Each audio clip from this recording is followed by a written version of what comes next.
Hi friends, మనం ఇప్పుడు ఒక చిన్న చందమామ కథ చెప్పుకుందాం. ఒకప్పుడు ఒక చిన్ని గ్రామంలో రాము అనే మంచి బాలుడు ఉండేవాడు. అతనికి చంద్రుడు అంటే చాలా ఇష్టం. ప్రతి రాత్రి ఇంటి మేడపైకి వెళ్ళి చంద్రుడిని చూస్తూ ఉండేవాడు. ఒకరోజు రాము తన అమ్మమ్మని అడిగాడు, అమ్మమ్మ, చంద్రుడిలో ఎవరుంటారు? అప్పుడు అమ్మమ్మ నవ్వుతూ చెప్పింది, చందమామలో ఒక మంచివాడైన తాతయ్య ఉంటాడు. ఆయన పిల్లలందరినీ ప్రేమగా చూసుకుంటాడు. అప్పుడు రాము ఆశ్చర్యపోయాడు. నిజమా అమ్మమ్మ? నేను ఆయనని కలవాలనుకుంటున్నాను.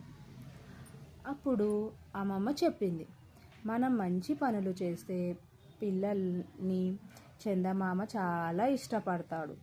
నిజాయితీగా ఉండి అందరికీ సహాయం చేస్తే చందమామ నీకు ఆశీర్వాదం ఇస్తాడు.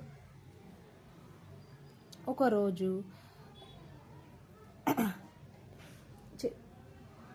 రాము ఆ రోజు నుంచి అందరికీ సహాయం చేయడం మొదలుపెట్టాడు. పాఠశాలలో బాగా చదివాడు, పెద్దలను గౌరవించాడు, చిన్నవారిని ప్రేమగా చూసుకున్నాడు.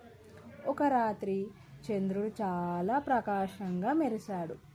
రాము ఆనందంగా పైకి చూసి, చందమామ, నేను మంచి బిడ్డగా ఉంటాను అని అన్నాడు. అప్పుడు అతనికి చంద్రుడు నవ్వుతున్నట్టుగా అనిపించింది.